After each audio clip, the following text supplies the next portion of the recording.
Commanders Declassified fans, we have breaking news. I should say Washington Commander fans, right? Fans of our podcast. Washington Commanders fans, there's breaking news.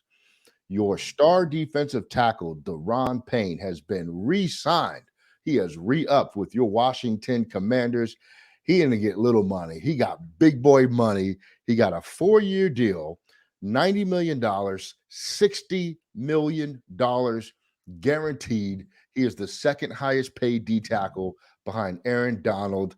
Eric, do you love the move? I don't hate the move. Can't say I love it. Was kind of prepared to lose Daron Payne this year. Was hoping we'd be able to trade him.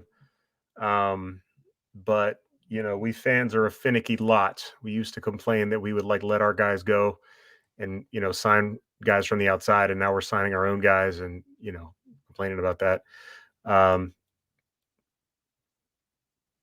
It's a lot of money for a defensive tackle, especially when you're already paying another defensive tackle a lot of money. And I was just looking at Jonathan Allen's contract a few minutes ago, and it's not like there's an out, right? He's he's an 18 million cap hit this year, 12 next year, 6 the year after that. So you're on the hook for these two guys. Of course, we don't know what Payne's contract looks like, but I'm going to assume it's 60 million guaranteed divided by 4 years. It's 15 million per guaranteed on average. So you bet this is the kind of thing you better be right if you do it. Best way to put it. Yeah. The key with the contract is going to be how much money extends beyond this season in terms of guarantees, because that guaranteed number could mean he got 30 million at signing or something like that, right? Now, where did that 30 million come from, right? Because our franchise is evidently having financial issues. The 60 million goes into escrow, right? That's the hot word right now for contractors, right? When you guarantee money, you got to put it in escrow.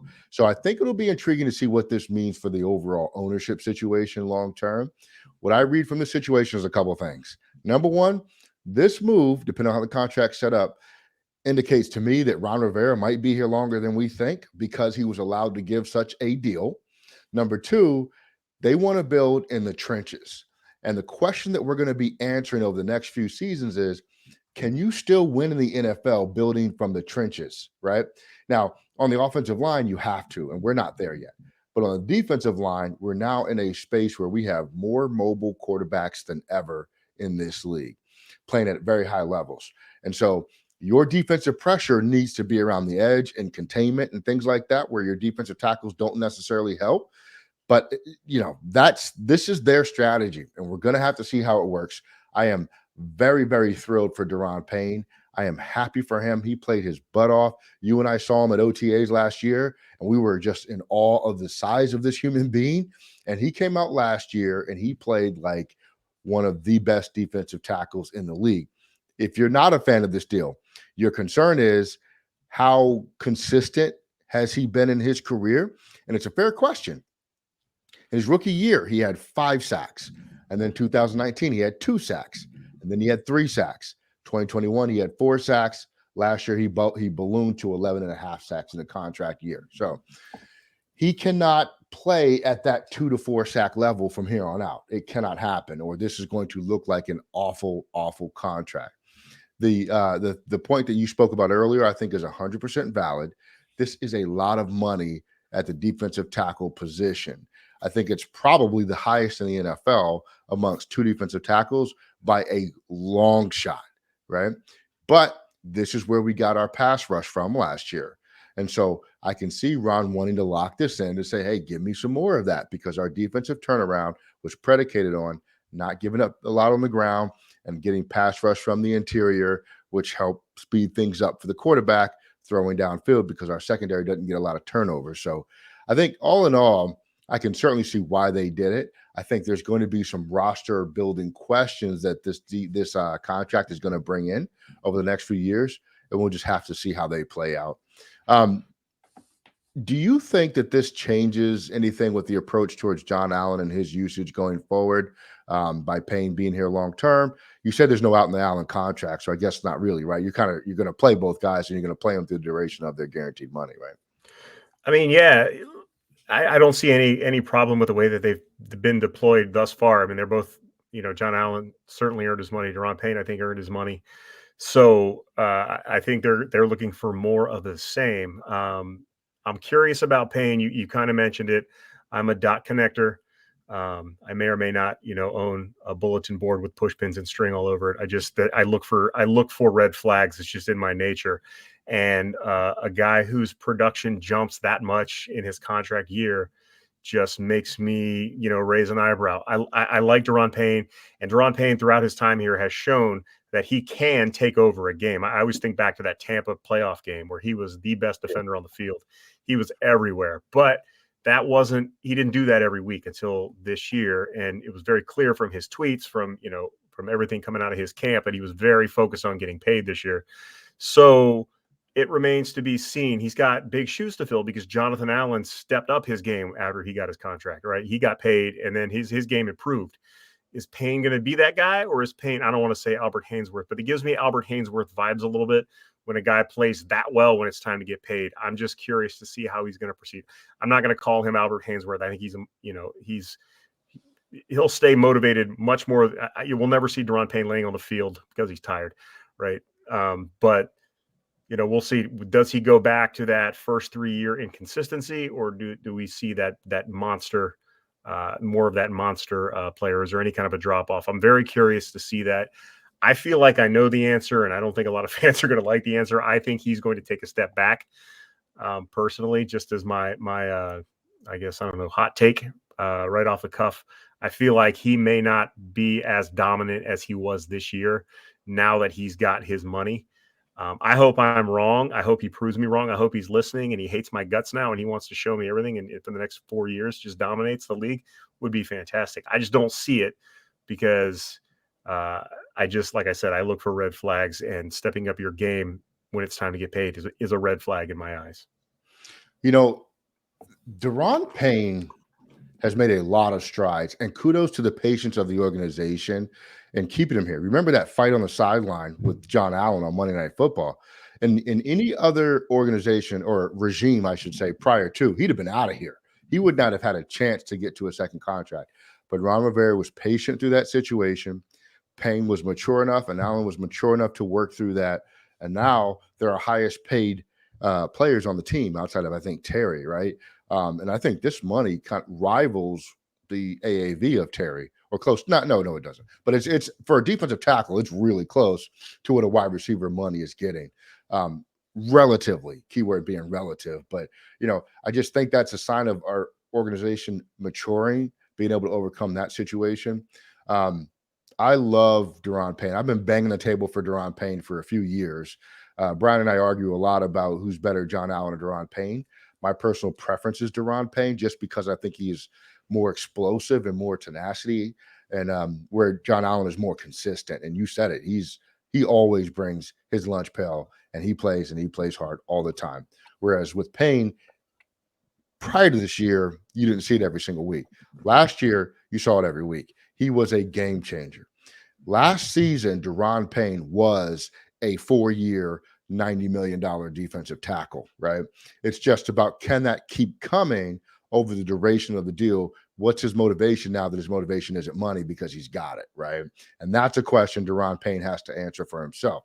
Now, from a roster construction standpoint, I'm getting a little bit concerned that we're boxing ourselves in to not be able to pay a quarterback at some point in time if we decide that we want to go that route, because we have big money in Terry. We got relatively big money in Curtis. We got huge money in Daron Payne, huge money in Allen. And a lot of that, I bet if you went through those contracts, you're probably looking at maybe 30 to 40% of your salary cap. I haven't done the math in my head. That could be off. And then you got to have depth players all throughout the roster. So this is really leading to a scenario where you almost have to have a quarterback on a rookie contract over the next 3 to 4 years to be able to be competitive. Because if you try to bring someone in from the outside, you got to let somebody go. And where are you going to do it when you're giving out this much guaranteed money? One of the other questions that I'm going to have is, or not questions, but a lot of times teams are having to make hard decisions about players they want to keep, but they know that financially they can't do it. We aren't making those hard decisions at this point. Everybody's getting paid. So at some point, the bell's going to toll for that. And I want to know who it's going to be that we can't afford to pay, we can't afford to keep. So that's coming. There's a lot of deals coming up in that 2024 season, including Montez Montez Sweat. Sweat, that's my prime suspect for hard decision time. Yeah, yeah, it's looking like it. It really Because is. Yeah. I would not be surprised if he has a Daron Payne like year this year, because Yep. this is, he's playing at fifth year option. He's a free agent. He's heading into it. He knows what he's going to get. I would be very surprised if he doesn't blow up this year. And he might be too, if he does and lives up to his potential, because he is an off the charts athlete. I don't know. He seems like he maybe gets overshadowed a little bit by the other guys on the defensive line, but Yeah. Montez Sweat is a freakish athlete, and he really is a stud and much better against the run than I would have thought. So he's going to command, if he has a big year, he's going to command top dollar. And I'm not 100% sure that we'll be able to fork that out to him. And then again, you're handing out a third big contract in the same position group. So, Right. and then you've got Chase Young coming up after that, so depending on how he's doing. So yeah, it's going to be an interesting thing. But yeah, Montez Sweat, Cam Curl's the other one.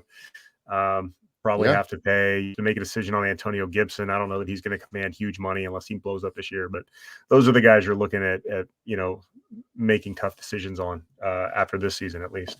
And they said they weren't going to pick up Chase Young's fifth-year option, right? Or do they have that? I thought I heard that. I don't know if that was official. They have until like tomorrow, right? Or like free agent, like the start of free agent. I don't remember what it is. Yeah, but I don't think they have picked it up yet.